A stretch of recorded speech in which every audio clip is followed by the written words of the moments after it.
Resistance. B-Dom is filled with snipers, the center building is filled with campers, and no one ever seems to go anywhere else. Except me. The route from A to B, or C. You have a massive advantage starting from A-Dom for positioning. From A, go directly into the courtyard. There are 3 spots to use your explosive.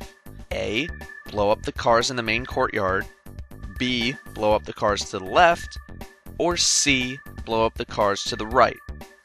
I end up not doing any of the options because I got there quick enough and didn't think I needed it, but you should use your best judgment in each scenario. Go up to the left side of the gate and sit here for a little bit. As long as the other team didn't rush, they should be coming out within a couple of seconds after you arrive. After the coast is clear, you have 2 options. You could go to B, or you could go to C. Going to B is very high risk because people love to chill in that little alcove and sniper area.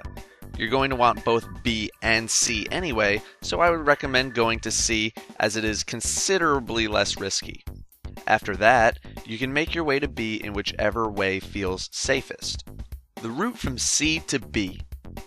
I had a lot of trouble figuring out this path, but my recommendation is to just go to B. Let's take a look at the map to see why. A-Dom has a lot of great vantage points. If you try and go A from C, then they have the stairs to block you. If you try to go through the center via the building, the enemy could be by the gate. If you try to go through the center via the gate on the lower level, the enemy could just be by the ledge behind the dumpster. The last option is to just go to B and secure it. You just need to be aware that the enemy could come from the gate, and as long as you are, you can be prepared. When you get to B, just toss all of your tacticals and lethals down the alley, and you should have it in no time. So why did it work? Let's take a look at the A to C route. Only 2 people decide not to go towards B, but then one wraps around and goes there anyway. I'm already at the gate, ready for their arrival. Once they're all dead, I sprint my way to C before they ever even leave that little alcove area. At this point, the entire team is just sitting in this B area for a while. I should have gone around the outer part of the map as I could have flanked the entire team. I eventually die, but with the enemy distracted, we took B not too much later after that, resulting in a 3-cap. The spawns flipped to A, they took it, and now we can spawn trap at A. From C to B, as long as you are aware of the possibilities I explained earlier, you should be clear to just run to B and cap it. However, always be careful of rushers who choose to go to B. What not to do.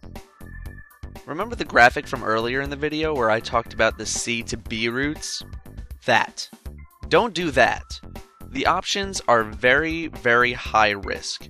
That being said, they're also pretty high reward, but you should aim for getting B and C as soon as possible.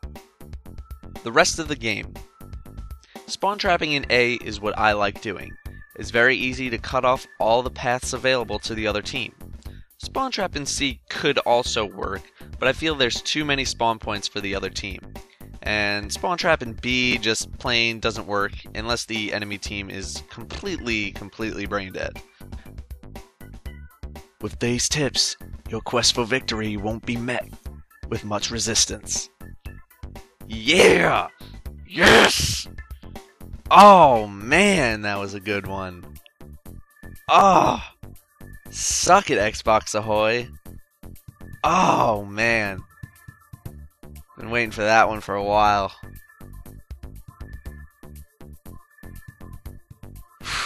That was good.